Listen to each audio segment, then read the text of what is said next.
Direi una giornata spettacolare da tutti i punti di vista. Intanto perché è meraviglioso vedere tutti questi bambini contenti, allegri, con le magliette verdi, che imparano a fare il testo e si rendono conto anche di quella che è la complessità, l'impegno e lo sforzo che noi dobbiamo mettere per garantire un prodotto di qualità che è un'eccellenza ed è un orgoglio della nostra città. Ed è bello condividere tutto questo perché aiuta anche a sviluppare un senso di appartenenza e di orgoglio e di affetto verso la nostra città, che credo sia qualcosa di veramente importante, su cui anche noi adulti dobbiamo lavorare sempre di più.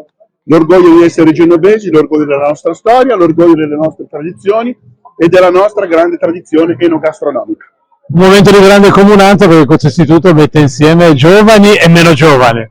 Sì, questo istituto è un esempio sul tema del rapporto tra generazioni diverse, che è una grande urgenza del nostro tempo. Questi bambini possono aiutare le persone anziane a sentirsi meno sole, le persone anziane con la loro saggezza possono aiutare i bambini a crescere e penso che sia una risposta molto efficace alla crisi del nostro tempo.